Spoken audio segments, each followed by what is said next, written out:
तिमिरान्धस्य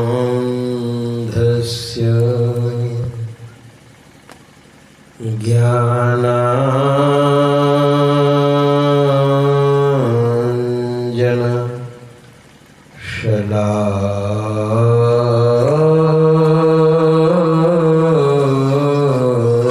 शलाकया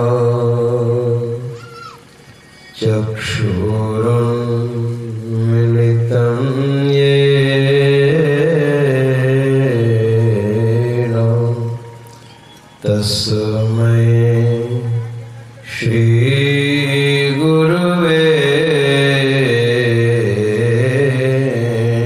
नमः।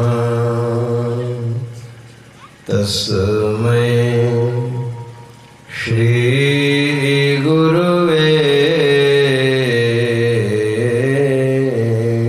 नमः।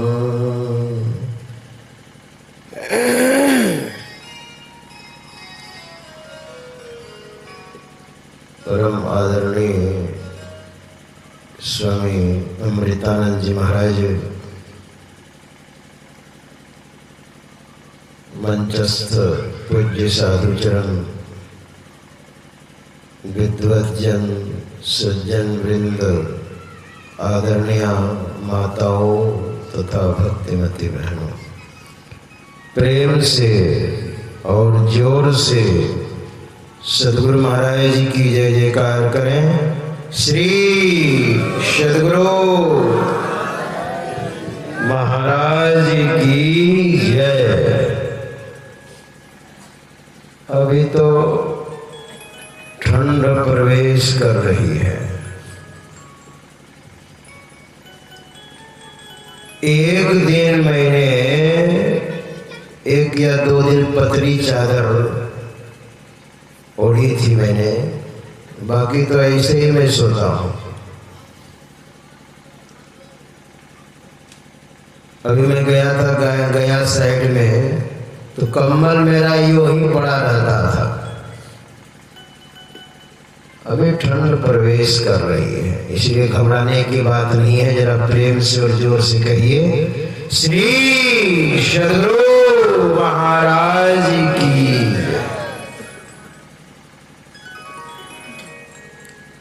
हमारे आदरणीय ब्रजकिशोर बाबू भूमिका को ऐसे टाइट करते हैं ना, फाउंडेशन तरी नींव, मकान की नींव अगर मजबूत हो तो मकान मजबूत बनेगा, और तरी ही कमजोर हो गई तो मकान तो हिलेगा डोलेगा, है ना। बहुत बढ़िया चिंतन है, इनकी खोज है और होना भी चाहिए। सत्संग का मतलब एक खोज, एक निर्णय होना चाहिए। ये जो चुपाई की बात अभी चल रही थी, ये चुपाई है कहाँ की, पर ये समझना होगा।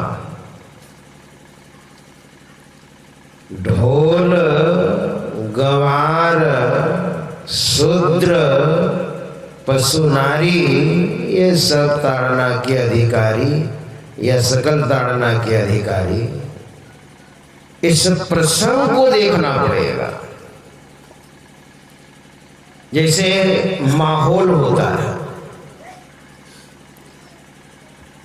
आप अपने बेटे को कभी कभी नाराज होकर के बोल देते हैं, एकदम गधा है गधा, बोलते हैं ना। पढ़ता लिखता नहीं है, गलत संगति में रहता है। हम लोग अभी हैं तो बढ़िया से खा लो, पी लो, जी लो। हम लोग नहीं रहेंगे, तुम्हारा जीवन कैसे कटेगा। एकदम नालायक है, गधा है। और बेटा कहे हम गधा हैं तो हम छोटे गधा। आप ही कहना है बेटा, तो हम छोटे गधा और आप कैसा लगेगा? बड़े गधा श्री सद्गुरु महाराज जी की। तो कहने का अभिप्राय ये नहीं है कि तुम गधा है, उसमें हित भरा हुआ है, एक माहौल बन जाता है उस समय। गोस्वामी जी महाराज ने कहाँ कहलवाया है इसको, किस प्रसंग में? देखिए, रामचरितमानस में क्या नहीं है, सब कुछ मिलेगा आपको रामचरितमानस में। क्योंकि मैं बार बार कहता हूं, गोस्वामी श्री तुलसीदास जी महाराज ने बड़ी कड़ी साधना की जीवन में। विंध्याचल पर्वत की गुफा में उन्होंने बड़ी कड़ी साधना की। जैसे हमारे पूज्यपाद सद्गुरुदेव बड़ी कड़ी साधना की, उसी तरह से तुलसी बाबा ने बड़ी कड़ी साधना की और रामचरितमानस को दास्य भाव में लिखा है। तुलसी बाबा ने साधना करके लिखा है। रामायण जब उसने लिखी ना, तो कुछ लोगों ने सोचा इस रामायण को चुरा करके और बर्बाद कर दे, और तुलसी बाबा सोए हैं आराम से,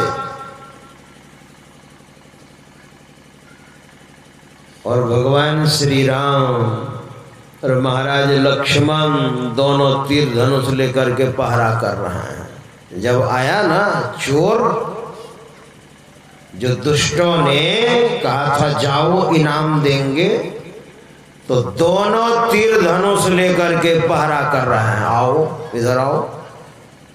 और दोनों को जो चोरों ने देखा ना, भागा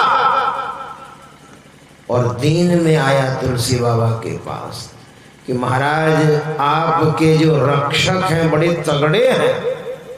कहा तगड़े हैं? कहा दुष्टों ने आपकी रामायण को चुराने के लिए हम लोगों को भेजा था इनाम देने के लिए। चुरा करके लाएगा तो इनाम देंगे हम लोग। लेकिन आपके जो रक्षक है ना, आप तो सोए थे, उनको क्या है, हमको ना ही सोच सोच सब उनको भारी। छिन भरी परे नो लेते हैं खबर हमारी, लाज तजा सब राम पर, नारी दिया सब भार, पलटू सोए मगन में साहिब चौकीदार। वो तो मगन है, भजनानंदी है। देखिए, तब तुलसी बाबा ने कहा, ओ मेरे प्रभु रामायण की रक्षा करते हैं। 2 साल 7 महीने 26 दिन लगे रामायण लिखने में तुलसी बाबा को, और जगह जगह पर उन्होंने नीति की बात लिखी है, साधना की बात लिखी है, और माहौल को देख करके वर्णन किया है। क्या नहीं है रामायण में? सब कुछ है। उसमें से ये भी है। मैं आपको एक दृष्टांत देता हूं। एक महात्मा जी राम कथा करते थे, हर समय रामायण को अपने पास रखते थे, और वो कथा भी करते थे। तो स्टेशन गए, ट्रेन पकड़ने के लिए, कथा करनी थी उनको। तो पता लगाया तो कहा 1 घंटा भी गाड़ी लेट है। तो बाबा बैठ गए, रहल निकाला, रामायण रखी उसमें, और बस पढ़ने लग गए। तो इधर से एक नौजवान अपनी पत्नी के साथ वो भी पहुंचे। बाबा कहाँ जाइएगा? कहा मुझे तो फलना जगह जाना है, मेरी कथा है, राम कथा है। गाड़ी कितने बजे आएगी? कहा 1 घंटा लेट है अभी। ओ 1 घंटा लेट है, मुझे भी तो वहीं जाना है। तो बाबा आपने कितनी बार रामायण पढ़ी है? का लगभग 100 बार। का 100 बार? जी हाँ। और फिर भी रामायण पढ़ रहे हैं? 100 बार आपने रामायण पढ़ी और फिर भी रामायण पढ़ रहे हैं। स्टेशन में आए हैं तो रामायण। महाराज थोड़ा सा देखिए, यहाँ पर स्टेशन में आए हैं, रंग बिरंग के लोग हैं, तरह तरह के विचार वाले लोग हैं, थोड़ा सा नजर को इधर उधर घुमाइए, देखिए, इधर सुनिए। अभी हम आ रहे थे ना तो जंगल उंगल भी मिला, तो एक जगह, कई जगह लिखा हुआ हमने पाया, नजर हटी की दुर्घटना घटी। वो लिखा हुआ था सही सही जगह पर। हमने कहा वाह, हमने तो ये पढ़ा था कि सावधानी हटी दुर्घटना घटी, अब तो नजर हटी दुर्घटना घटी। आप गाड़ी चला रहे हैं और नजर थोड़ी सी इधर उधर गई कि बस दुर्घटना घटी। हमने कहा भाई तो नई बात हुई, ऐसा है। तो बाबा आश्रम में रहते हैं तो वहाँ रामायण, स्टेशन में आए हैं तो यहाँ रामायण, जहाँ जाइएगा वहाँ राम कथा कीजिएगा। 100 बार आपने रामायण पढ़ी और फिर रामायण पढ़ने की क्या जरूरत है? मैंने तो एक बार रामायण पढ़ी और पूरी रामायण मैंने याद कर ली। तो बाबा ने सोचा अभी जोश में है ये, और जो आदमी केवल जोश में होता है ना वो होश खो देता है। बाबा ने कहा देखो, रामायण के बारे में मैं जानता हूं और रामायण से मुझे बड़ा प्रेम है। मेरा व्यक्तिगत विचार है रामायण में जो खोजोगे वो मिलेगा। धर्म क्या है अगर सीखना है तो भगवान श्री राम से सीखो। धर्म क्या है और भक्ति क्या है तो भरत लाल से सीखो। भक्ति किसे कहते हैं, वैराग्य किसे कहते हैं, लखन लाल से सीखो। और एक पतिव्रता स्त्री का जो धर्म होता है, एक जो कर्तव्य होता है अपने पति के प्रति, वो माता सीता से सीखो। उनके पिताजी भी राजा थे, राजा दशरथ भी राजा थे, लेकिन पति का साथ दिया। और तो और अगर राजनीति सीखनी हो ना, राजनीति सीखनी हो तो माता कैकेयी से सीख लेना, और कूटनीति सीखनी हो तो मंथरा से सीख लेना। मतलब जो खोजोगे वो मिलेगा। महात्मा जी समझा ही रहे थे। नौजवान ने कहा महाराज मैंने एक बार रामायण पढ़ी, उसमें लिखा हुआ ही क्या है? यही ना है, एक राजा थे अयोध्या में। हाँ राजा थे, उनकी 3 रानियां थीं, कौशल्या, सुमित्रा, कैकेयी, श्री राम, भरत, शत्रुघ्न, लखन लाल, 4 बेटे थे। हाँ जन्म लिया, बाल लीलाएं की, कुछ बड़े हुए, विश्वामित्र मुनि मांग करके ले गए यज्ञ रक्षार्थ। उधर ही आगे बढ़े, राजा जनक के यहाँ धनुष यज्ञ हुआ, वहां पर माता सीता के साथ विवाह हुआ, लौट करके अयोध्या आए और 12 वर्ष तक अयोध्या में रहने के बाद 13वां वर्ष में वनवास हुआ और मारपीट करके राक्षसों को लौट करके आए और 11,000 वर्ष राज्य करके परलोक सिधार गए। यही तो रामायण में लिखा है। और लिखा हुआ क्या है? बाबा ने कहा अच्छा अच्छा वाह, तुरंत सुना दी एक ही बार में। तब तक ट्रेन आ गई और ट्रेन जब आई ना तो बाबा तो रामायण को समेटे, बैग में रखे और बस बैठ गए, जगह मिली बैठ गए और रामायण निकाल करके फिर पढ़ने लग गए। गाड़ी एक स्टेशन से दूसरे स्टेशन गई तो वह नौजवान बाबा के सामने में रो रहा था। बाबा ने कहा क्या हुआ? बड़ा भाषण दे रहा था। रामायण में लिखा क्या है? अभी रो रहा है। कहा बाबा गाड़ी आई, ट्रेन आई, मेरी पत्नी पीछे और मैं चढ़ गया और उधर से लोग उतर रहे थे, उसी में मैं चढ़ गया, मेरी पत्नी नहीं चढ़ पाई, उस स्टेशन पर ही छूट गई। बाबा ने कहा तुम तो कह रहा था रामायण में लिखा हुआ ही क्या है ना? एक बार मैंने रामायण पढ़ी और सब याद कर लिया। बड़ा हमें समझा रहा था, सुनो अगर तुमने रामायण को एक बार बढ़िया से पढ़ी होती तो तुम्हारी पत्नी स्टेशन पर नहीं छूटती। का वो कैसे बाबा? का सुनो रामायण में व्यवहारिक ज्ञान भी है।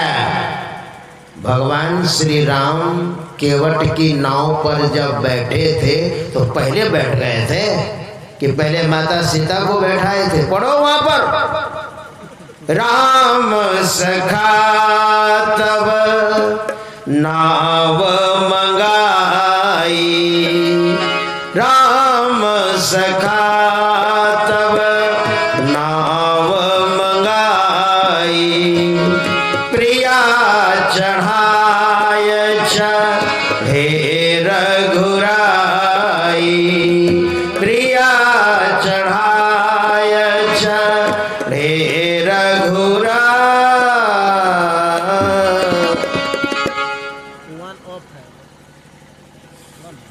गुनिषाद ने, जो निषादों के राजा थे, उन्होंने नाव मंगाई। भैया केवट नाव लाओ। और नाव को जब लाया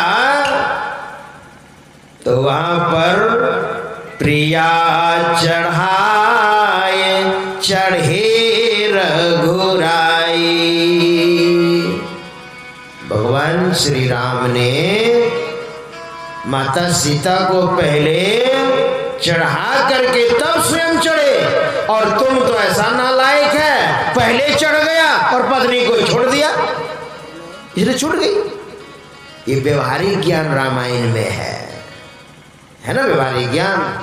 एक जगह मैं बोल रहा था गोड्डा में, तो एक नौजवान कह रहा था बाबा अभी वर्तमान का समय ऐसा है ना कि पति छूट जाए लेकिन पत्नी नहीं छूटती है।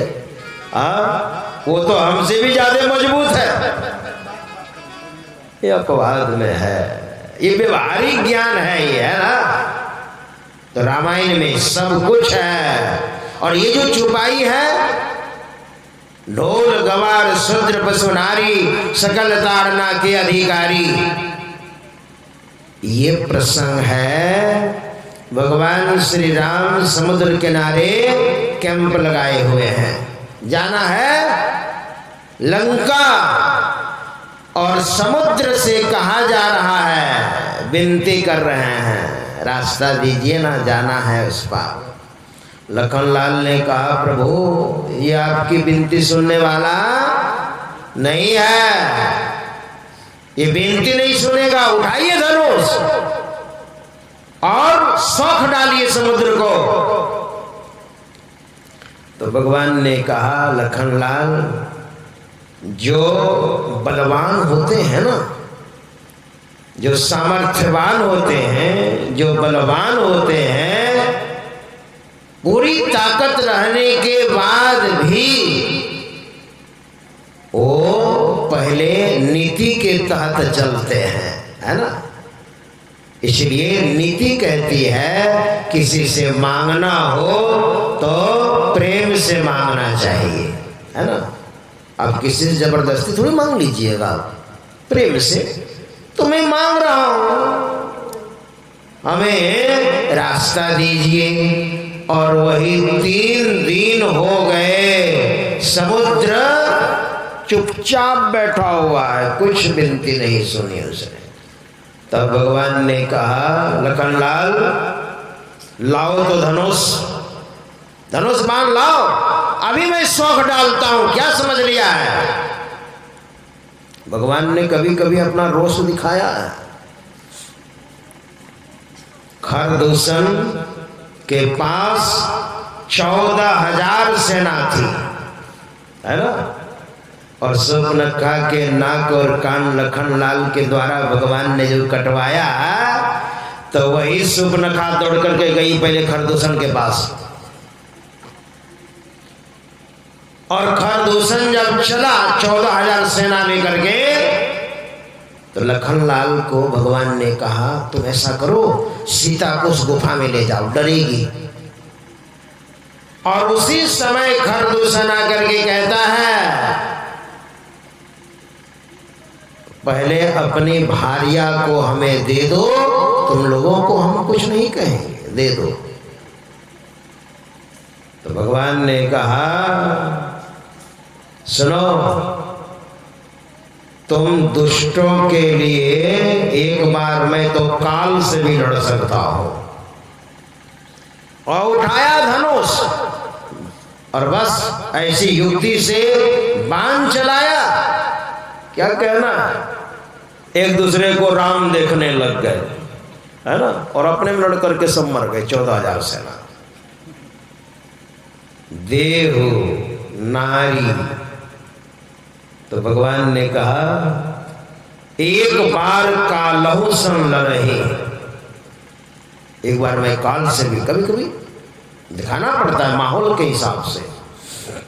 वही भगवान ने कहा, लाओ धनुष बाण, और जैसे बाण को चढ़ाया और जैसे कान तक खींचा, अब क्या था, मरता तो क्या नहीं करता। समुद्र महाराज एक बड़ी थाली में हीरा जवाहरात मणि माणिक्य मुक्ता हल ये रत्न लेकर के और सामने में आकर के कहा, प्रभु मत शौक डालिए,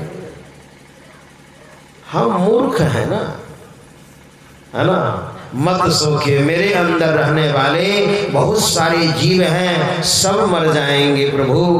और वहीं पर समुद्र से, यानी समुद्र ने कहा है भगवान श्री राम से, क्या क्या कहा है, ममता रत सन ज्ञान कहानी, अति लोभी सन बिरति बखानी, काम ही सम क्रोधी हरि कथा, ऊसर बीज बई फल जथा, काटे पे कदली फरई कोटि जतन को सींच, विनय न मान खगेश सुनो, डांटे पे नवनीच। ममता रत सन ज्ञान कहानी, नीति की बात है, जो ममता में आसक्त है उनको ज्ञान कहानी सुनाई, कोई असर नहीं। ममता रत सन ज्ञान कहानी, काम ही सम, और कामी पुरुषों के आगे समता का बर्ताव कीजिए, कोई फायदा नहीं। क्रोधी हरि कथा, क्रोधी आदमी को हरि कथा सुनाइए, कोई फायदा नहीं। महाराज जानते हैं, काटे पे कदली फरई, और केला को, केला एक ही बार लगता है, एक बार लग गया, इसके बाद पेड़ को काट दीजिए, उसी के इर्द गिर्द दूसरा पेड़ उगेगा, उससे केला फलेगा फिर। और आप चाहिएगा इसी पेड़ में फिर केला फले, करोड़ों तरह से आप सिंचन कीजिए, उस पेड़ में केला दोबारा नहीं लगेगा। काटे पे कदली फरई, कोटि जतन को सींच, विनय न मान खगेश सुनो, डांटे पे नवनीच। जो मूर्ख होता है ना, उसको कहिएगा महाराज हाथ जोड़िएगा, विनती कीजिएगा, तो वो नहीं सुनेगा। जो नीच प्रकृति का है। हम तो नीच प्रकृति के हैं ना, समुद्र कह रहा है।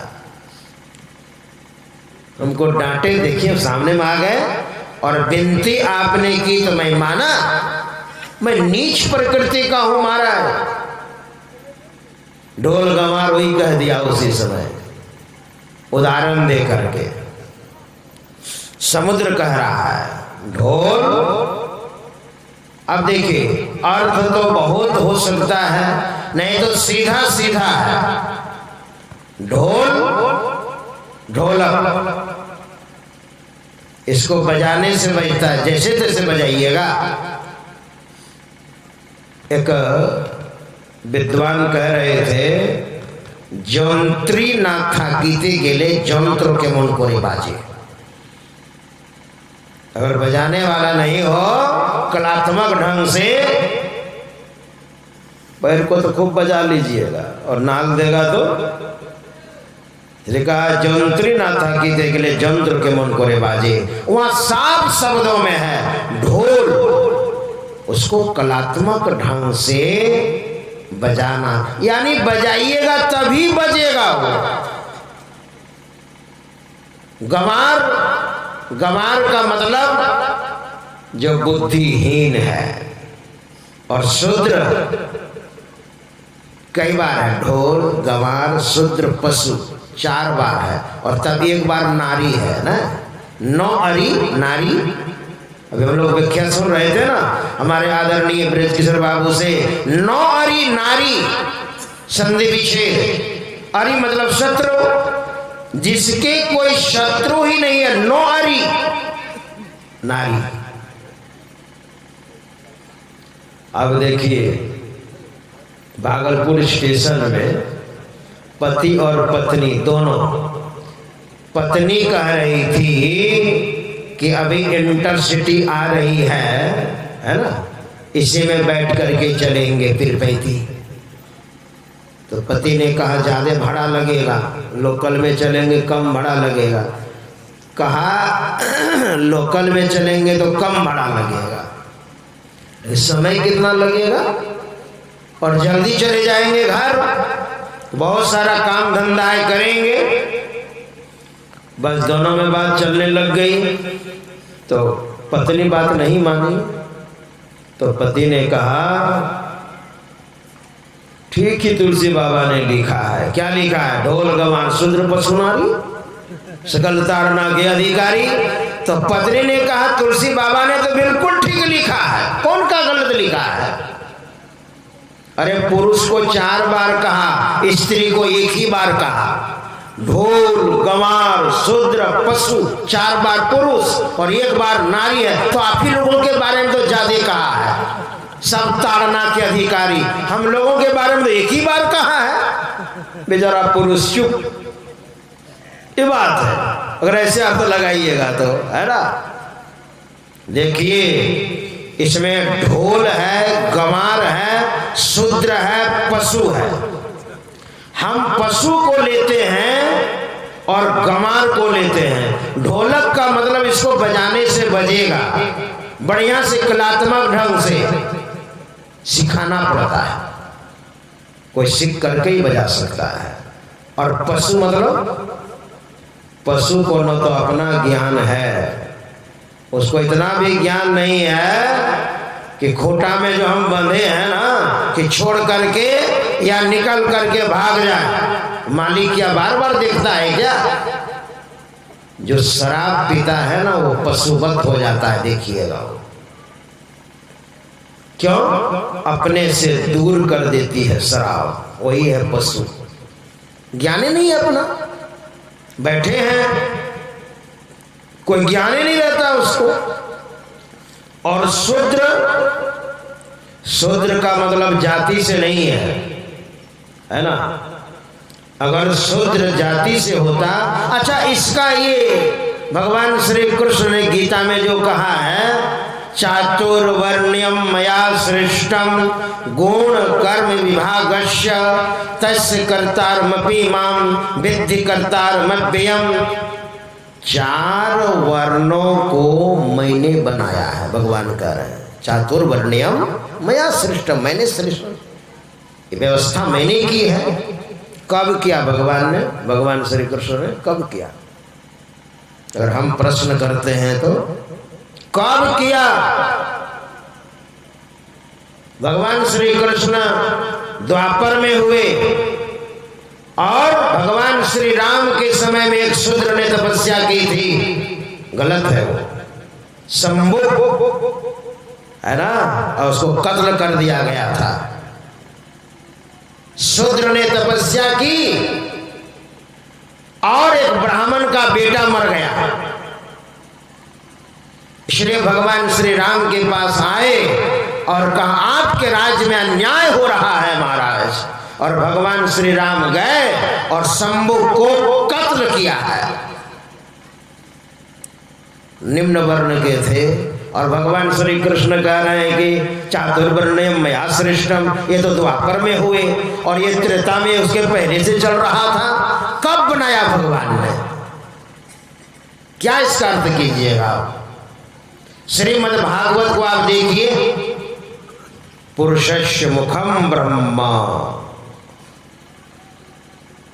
आपको बता रहा हूं भगवान श्री कृष्ण ने जो कहा है कि मैंने ये व्यवस्था दी है, चार वर्णों को मैंने बनाया है, लेकिन बोल क्या रहे हैं? चातुर्वर्ण्यम मया सृष्टम, मैंने बनाया है, लेकिन गुण कर्म विभागस्य, गुण और कर्म को देखते हुए मैंने विभाजन किया है। मैंने से तात्पर्य है सतयुग से ये आ रहा है। सतयुग में ऋषभ देव जी महाराज हुए और वो भगवान के अवतार हुए। ऋषभ देव जी महाराज भगवान विष्णु के अवतार थे, ऋषभ देव जी महाराज, और भगवान विष्णु के अवतार भगवान श्री कृष्ण। इसलिए ये सतयुग से आ रहा है। ऋषभ देव जी महाराज के राजत्व काल में कोई वर्ण व्यवस्था नहीं थी, अपने अपने ढंग से लोग जी रहे थे। तो ऋषभ देव जी महाराज जब राजा बन गए तो वो प्रजा को देखने के लिए निकले।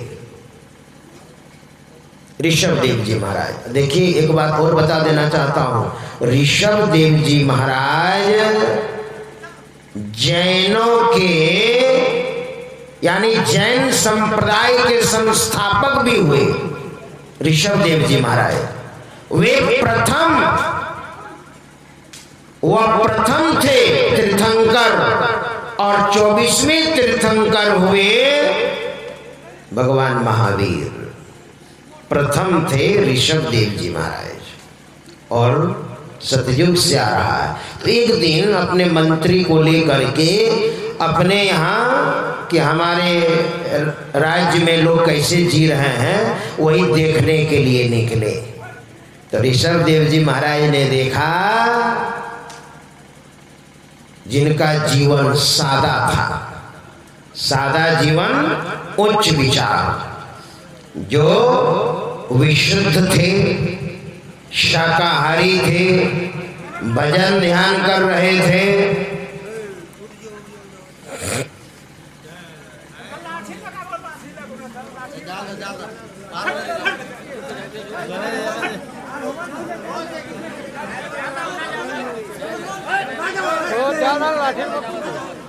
जाने दीजिए, जाने दीजिए, जाने दीजिए, अब आ गया, जाने दीजिए, मारना उड़ना नहीं। ओ जाओ महाराज, आप भी बैठिए।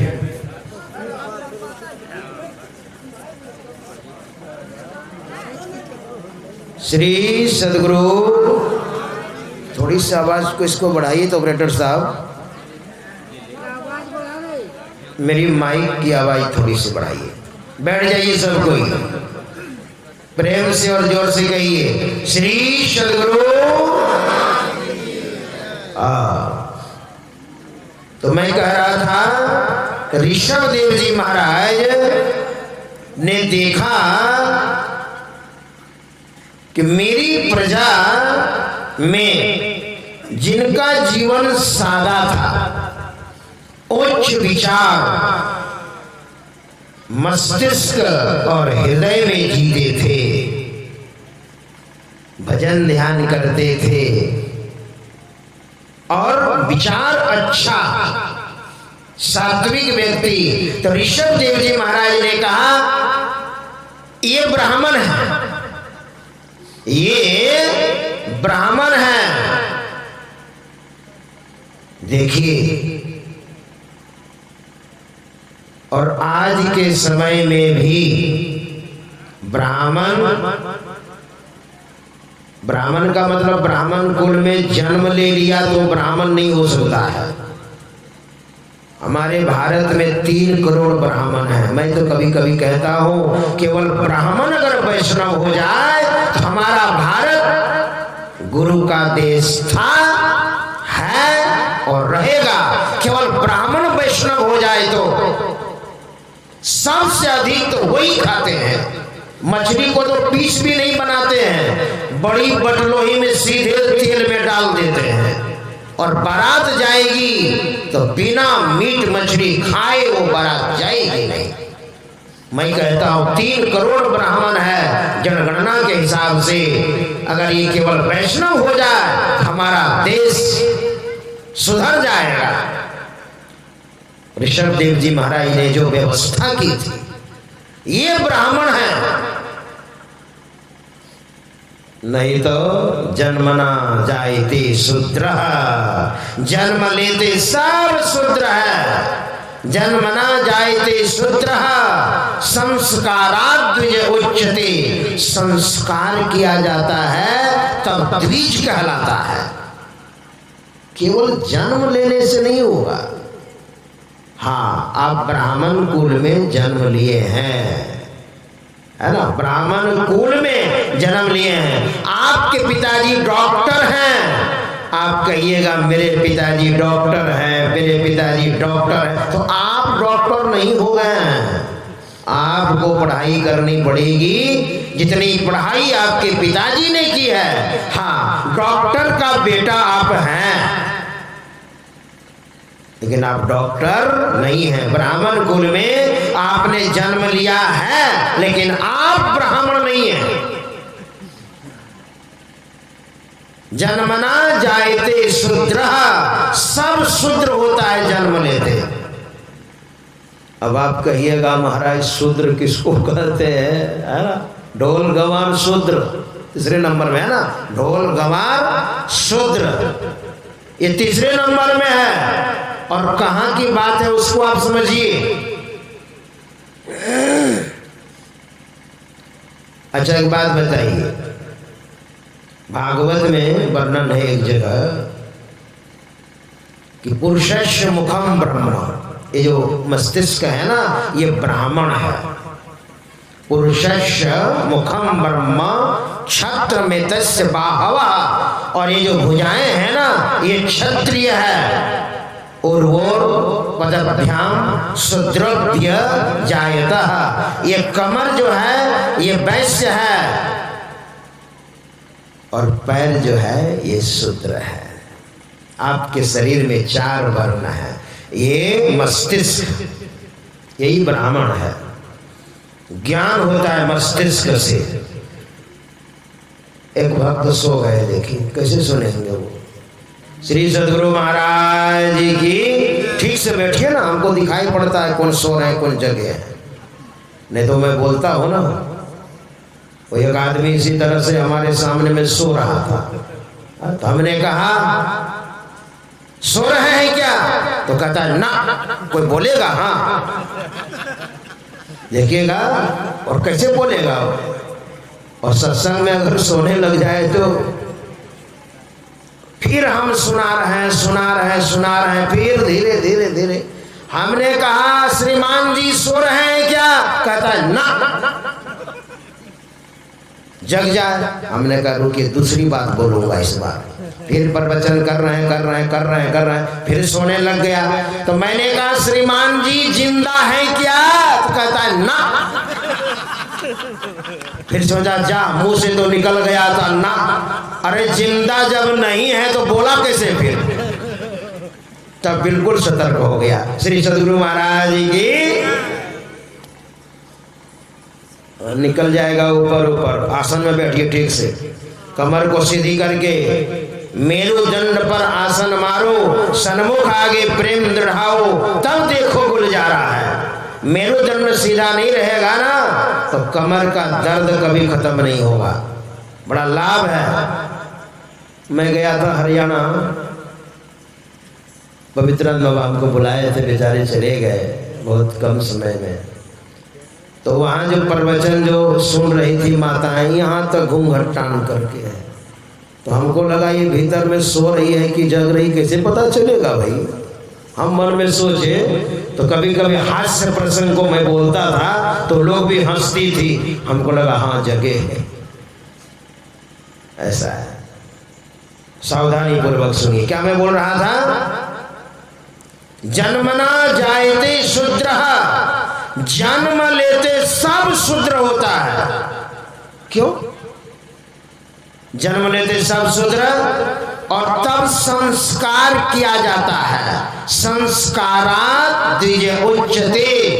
और हमारे यहाँ 16 संस्कार है, भगवान वेद व्यास ने वर्णन किया है। गर्भाधान से लेकर अंत्येष्टि क्रिया पर्यंत 16 संस्कार होते हैं। उसमें से संस्कारात् द्विज उच्यते, जब संस्कार किया जाता है तब उसकी द्विज संज्ञा होती है। ब्राह्मण का विवाह होता है, 28 वर्ष के हो गए हैं, जनेऊ संस्कार नहीं हुआ है तो ब्राह्मण का विवाह नहीं होगा। कल शादी होनी है ना, तो आज जनेऊ संस्कार होगा, तब कल ब्राह्मण का विवाह होगा। अगर जनेऊ संस्कार नहीं हुआ है तो नहीं होगा। संस्कारात् द्विज उच्यते, संस्कार हुआ ना। और संस्कार होता है उसमें मंत्र दिया जाता है। कौन सा मंत्र? ओम भूर्भुवः स्वः तत्सवितुर्वरेण्यं भर्गो देवस्य धीमहि धियो यो नः प्रचोदयात्। और इस मंत्र से संबंधित जो इष्ट देवता हैं, गायत्री माता है, उनका ध्यान किया जाता है। ये गायत्री मंत्र नहीं है, गलत फहमी मत रहिएगा। लोग बोलता है गायत्री मंत्र है, गायत्री मंत्र नहीं है, वेद मंत्र है ये।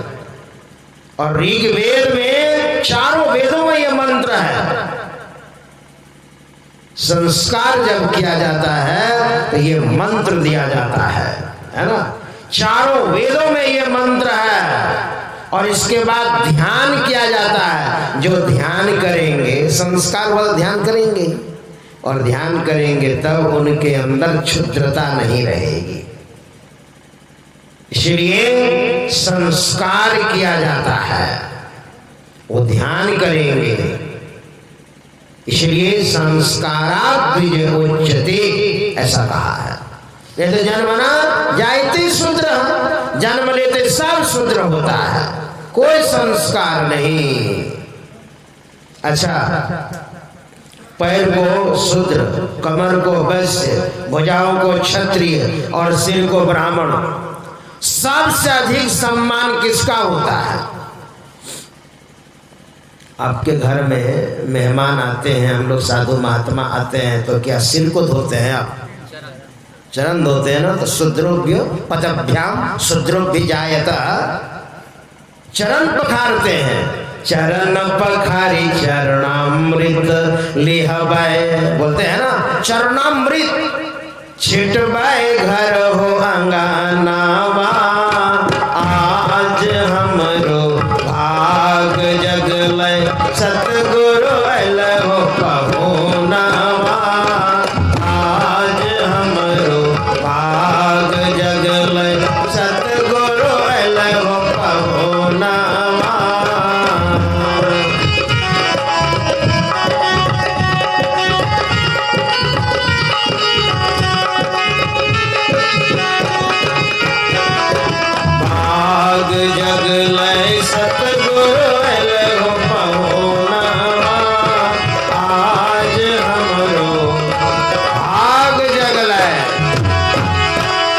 चरण पखारी चरणामृत लिहवै।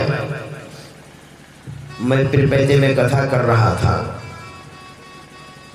तो बहुत प्रतिष्ठित एक मारवाड़ी वो मेरी कथा कराई पीरपैंती बाजार में। तो वहीं कथा व्यास है पंडित जी। नौजवानों ने क्या किया, थोड़ा चिढ़ते थे उनसे, तो 2-4 हॉर्न उसके घर के सामने में लगा दिया और पूरा बाजार में लगाया था। तो एक दिन मैं व्याख्या कर रहा था कि पंडित किसे कहते हैं, है ना। अब प्रसंग आ गया था, मैं क्या करूं, प्रसंग आ गया था कि पंडित किसे कहते हैं। ये नहीं कि आपके गोड्डा क्षेत्र में एक ढोडरी है, जानते हैं ढोडरी, उधर गोड्डा से पश्चिम। तो वहाँ मैं कथा कर रहा था तो हमारी कथा में एक पंडित जी पूजा करने के लिए आए। पंडितों से हमको बहुत प्रेम है ना, और उनको भी हमसे बड़ा प्रेम है। तो हमने प्रेम में पूछ लिया, पंडित जी मीट मछली चले छे की?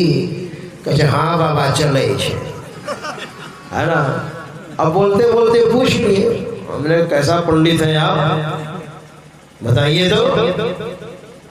अरे पंडित का मतलब क्या हुआ, मीट मछली है बाबा, धीरे धीरे छूटता है, मतलब इनके पूर्वज भी खाते हुए आ रहे हैं। एक पंडित जी हमारे यहाँ आए हैं पीरपैंती में, हमको जानते हैं कथा करते हैं, पूजा पाठ के लिए बुलाएंगे, और जैसे आए ना तुरंत चुनौती निकाला। हमने कहा जा आप तो खैनी खाएगा ही। तो उसके पहले मैंने कह दिया पंडित जी क्षमा कीजिएगा, जब जरूरत पड़ेगी तो आपको हम बुलाएंगे कथा में पार्टी पूजा पाठ के लिए, लेकिन खैनी आप नहीं खाइएगा, क्योंकि हमारे यहाँ सब नहीं चलता है। भांग तमाकू छूतरा अफियों को शराब कह कबीर इनको तजी तब पावे दीदार, ये तो छुना भी माना है। तो पंडित जी इतने बड़े विद्वान थे, तुरंत एक श्लोक बना दिया, तमाल पत्रम अति पवित्रम। खैनी को तमाल पत्र बोलते हैं। तमाल पत्रम अति पवित्रम और जेना खातम ते निपुत्रम। समझ रहे हैं, ये बहुत पवित्र है और जो नहीं खाता वो निपुत्र होगा। हमने कहा था हम तो वही है हम लोग श्री सदगुरु महाराज की तो पंडितों से बड़ा प्रेम है ना। लेकिन मैं कह रहा था कि पंडित किसको कहते हैं। संत कबीर साहब कहते हैं, पोथी पढ़ी पढ़ी जगमुआ पंडित भयाना कोई, और 2.5 अक्षर प्रेम का पढ़े सो पंडित होए। तो पंडित जी का कान भनका। अरे जो ग्रंथ पढ़ते हैं ना, पढ़ पढ़ करके मर गए, लेकिन पंडित नहीं हुआ। जो गुरु मंत्र को जपेंगे वास्तविक में वह पंडित होंगे। और गीता के 5th अध्याय में एक श्लोक है, विद्या विनय संपन्ने ब्राह्मणे गविहस्तिनी शुनि चैव स्वपाके च पंडिता समदर्शिनः। विद्या विनय संपन्न ब्राह्मण में, गाय में, हाथी में, कुत्ते में, चांडाल में, सब में एक ही आत्मा का दर्शन करते हैं, वो पंडित है। मातृवत परदारेषु परद्रव्येषु लोष्टवत् आत्मवत् सर्वभूतेषु यः पश्यति स पंडितः। मातृवत परदारेषु, जो माता बहन है अपनी माता बहन के समान समझे। परद्रव्येषु लोष्टवत् मतलब लोभ नहीं करें आप, दूसरे का धन मिट्टी के समान समझे। और आत्मवत् सर्वभूतेषु, जो आत्मा आपके अंदर है वही आत्मा मेरे अंदर है। यह पश्यति सब पंडिता है, ऐसा जो दर्शन करते हैं वो पंडित है, न कि फूल चढ़ा दिया, दीपक दिखा दिया, घंटा हिला दिया, ये पंडित है। अब वो पंडित दौड़ता हुआ बाजार में बौखला करके घूम रहा है और हर जगह मेरी निंदा करना शुरू किया। हमको क्या पता कि उसके सामने में हॉर्न लगा दिया है लोगों ने।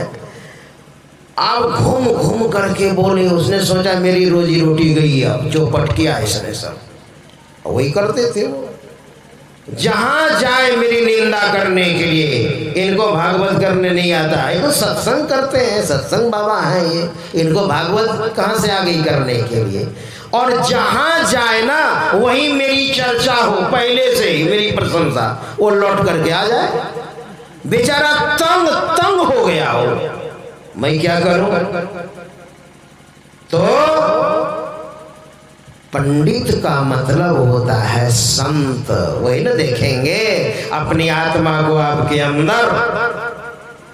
यहां है पैर को शूद्र कहा, तो पैर को शूद्र कहा तो इसी को तो पखारते हैं। चरण पखारी चरणामृत लिहबै, और इसमें गुण है। पैर के जो अंगुष्ठ है ना, इसी पैर के अंगुष्ठ से आध्यात्मिकता निकलती है। जो भजन ध्यान जो करते हैं ना, उसी से वो शक्ति निकलती है।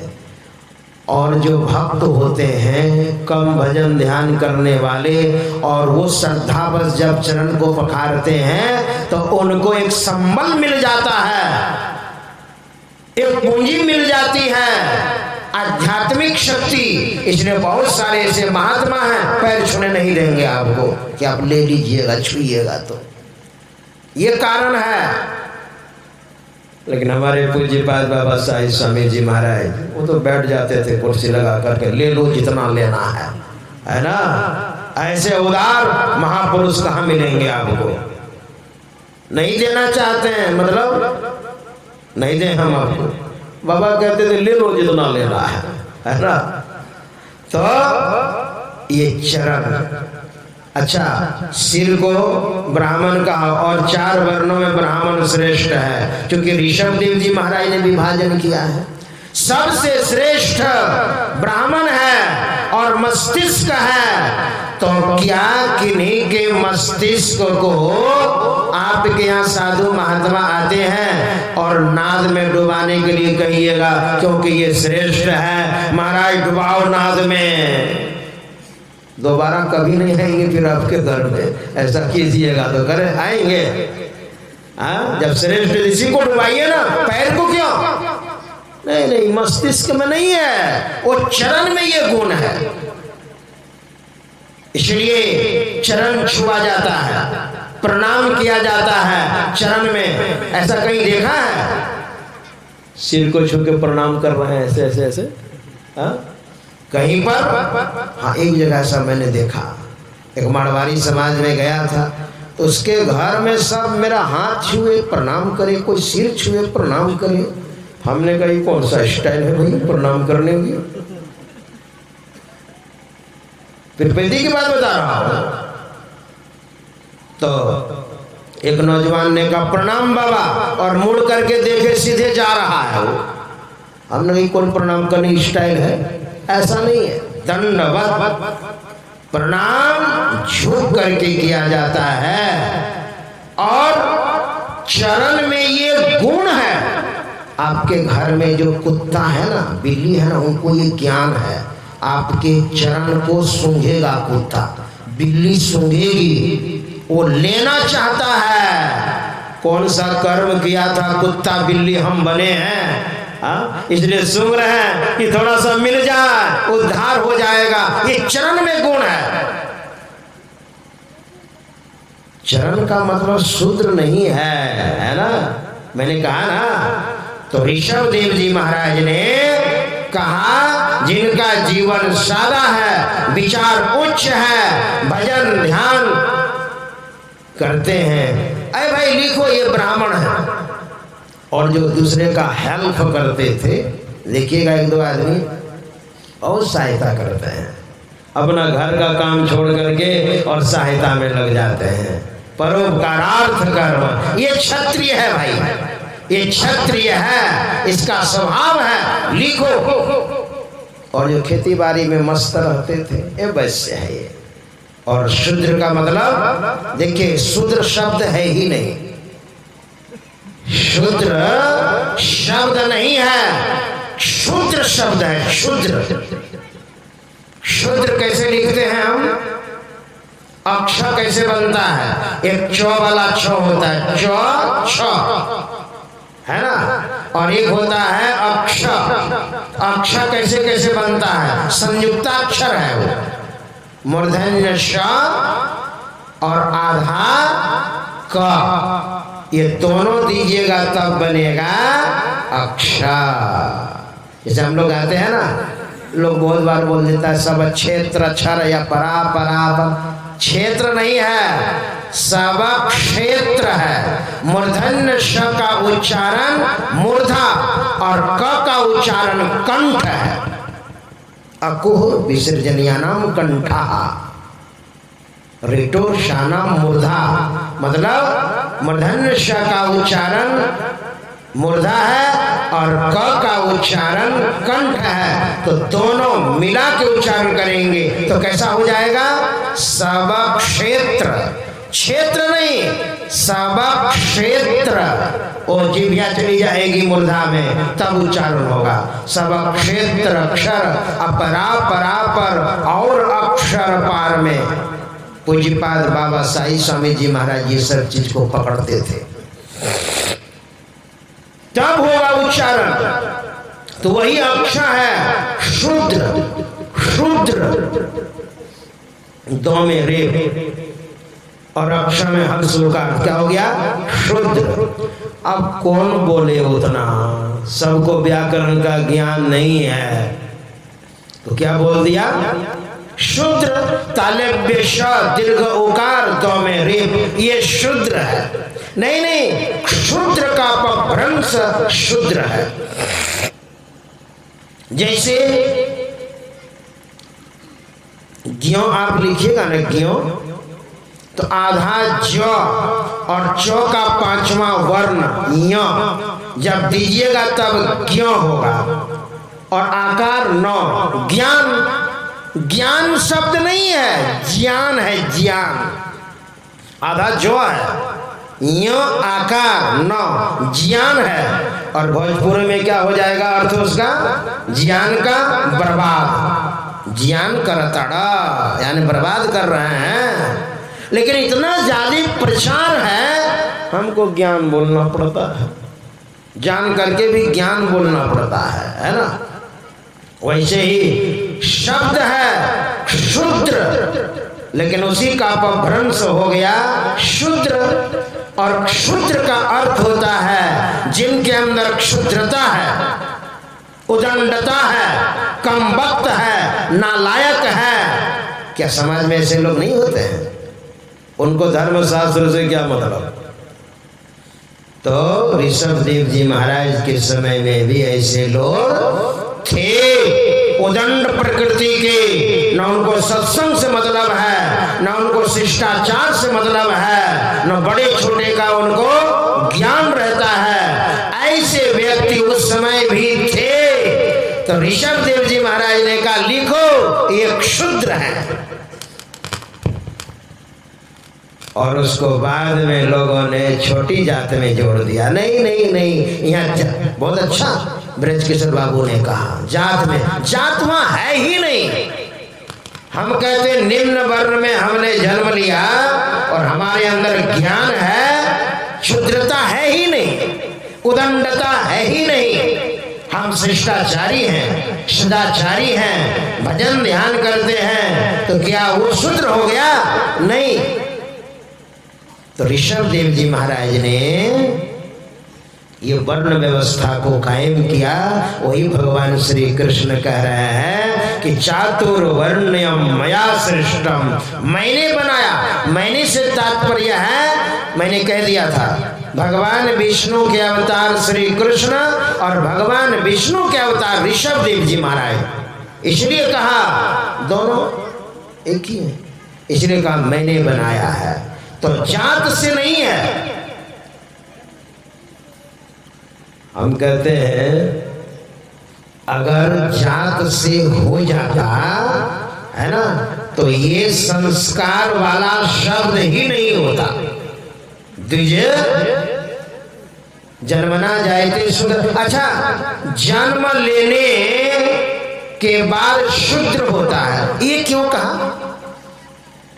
हम प्रश्न कर रहे हैं, क्योंकि श्लोक में है जन्मना जायते शूद्र।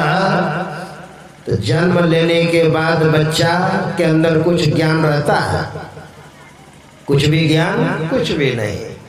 और कितनी अपवित्रता नाक में, मुंह में, कान में, पूरा जेर से ढका हुआ रहता है पूरा। इसलिए बच्चा जब जन्म लेता है तो पहले छींकता है। संत कबीर साहब ने कहा है, जन्मत ही छींक भयो, पीछे दिना रोए, और कुशल कुशल के पूछते, कुशल रहा न कोई। शूद्र का मतलब जिनके अंदर उदंडता है, इसको याद रखिए। जिनके अंदर शुद्धता है, जिनके अंदर अपवित्रता है, जिनके अंदर मतलब जो नालायक है, किसी तरह वो लायक नहीं है, उसको आप शूद्र कहिए, शूद्र कहिए। इसीलिए बच्चा जब जन्म लेता है ना, उसके बाद संस्कार होता है, जात कर्म संस्कार। जन्म के बाद 16 संस्कार में बच्चा जन्म लेता है। सुखदेव बाबा का जन्म हुआ और सीधे नंगोटी पहनी और सीधे चलते बने। भगवान वेद व्यास ने कहा, बेटा अभी तुम्हारा जात कर्म संस्कार भी नहीं हुआ है और तू जा रहा है। भागवत में लिखा है, यम प्रव्रजंत मनुपेत मपेत कृत्यं द्वैपायनो विरह कातर आजुहाव पुत्रेति तन्मयतया तरुवने दोस्तम सर्वभूत हृदयम मुनिमान तोष्मि। बेटा सुनो, सुखदेव बाबा ने कहा, सुनिए महाराज, संस्कृतो भी दुराचारो नरकम याति मानवाः निसंस्कारः सदाचारो भवेत् विप्रोत्तमः सदा। संस्कृतो भी दुराचारो, संस्कार खूब हो गया है, जात कर्म संस्कार, लेकिन दुराचारी है, उदंडता है। नरकम याति मानवाः, वो नरक में जाएगा। निसंस्कारः सदाचारो, कोई संस्कार नहीं हुआ है लेकिन वो सदाचारी है। भवेत् विप्रोत्तमः सदा, वही ब्राह्मण है ना। कोई संस्कार नहीं हुआ है और स्वाभाविक ढंग से वो सदाचारी है, उनके अंदर गुण है, वही ब्राह्मण है। बेचारे भगवान वेद व्यास लौट गए, क्या करेंगे? वो ध्यान करने के लिए चले गए। ये बात है। शूद्र का मतलब होता है क्षुद्रता। वही समुद्र महाराज कह रहे हैं, हम तो उदंड हैं महाराज। शूद्र मतलब उदंड हैं हम। और पशु भी हैं, पशु को डंडा दिखाइए एकदम ठंडा पड़ जाएगा वो, जिनके अंदर पशुता है। अब भैंस को हमने देखा है हॉर्न मार करके, हॉर्न मार रहे हैं, भैंस पघुरा रही है ना, हॉर्न मार रहे हैं, पघुरा रही है। अब उसको कहिए आरती की थाल सजा करके, ओम जय भैंस माता, ओम जय भैंस माता, आराम से वो पघुराएगी, हटेगी वो। तो जिनके अंदर, किसी के अंदर भी ये क्षुद्रता हो सकती है, चाहे वो स्त्री हो चाहे पुरुष हो, किसी के अंदर उसी को हटाना है। ताड़ना का मतलब हटाना उसको। जैसे ढोलक को कलात्मक ढंग से बजा दिया, महत्व हो गया, है ना। पशुता है शराब से और खाद्य पदार्थ से, गलत संगति से, उसको आप सत्संग में ले आइए, उसकी पशुता खत्म, गमारपन खत्म, क्षुद्रता खत्म। और नारी नारी नर नो निंदिए, नारी नर की खान, और जही नारी से उपजे ध्रुव प्रहलाद महान। नारी की निंदा कौन कर सकता है? हाँ, लेकिन क्षुद्रता उनके अंदर जो है, क्या नहीं होता ऐसा? क्या नारियों के अंदर भी क्षुद्रता होती है? जब पुरुषों के अंदर है वह क्षुद्रता, वह उदंडता और अपवित्रता उसको सत्संग के द्वारा, अच्छी संगति के द्वारा उसको हटा दे, फिर कोई दिक्कत नहीं है। ताड़ने का मतलब समझाना, बुझाना, सही जगह पर लाना। इसलिए ये सब जो अखाद्य पदार्थ है, ये अखाद्य पदार्थ को त्याग करके जो खाने का नहीं है और जो हमारे लिए भोजन निर्धारित है वो भोजन आप करें और सद्गुरु से युक्ति जान करके भजन करें, आपका कल्याण होगा। श्री सद्गुरु महाराज जी की जय।